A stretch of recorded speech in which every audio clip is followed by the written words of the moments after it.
So in terms of those people who were not required to get flood insurance because they were not on the flood map, the FEMA flood map, now they've had this horrible flood.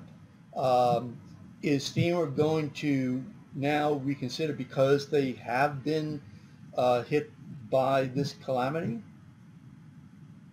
Reconsider the No, for the future. requirement for flood? Are they now going to be on the flood map? I'm sorry. Well, first off, everything's on the flood map. It's just at different levels of vulnerability.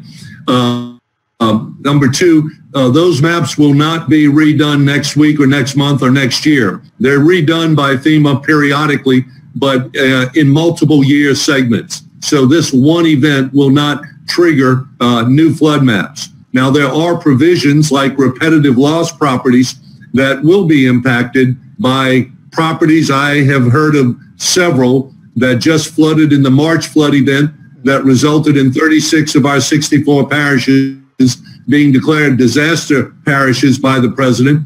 I've heard of multiple folks who were victims of that flood event and had a claim, got paid, redid their property. In one case, a coffee shop in Covington, another a residence of a friend of my wife's, actually the sister of a friend of my wife's. And both of those properties having been repaired and put back together only to be flooded out again by this event.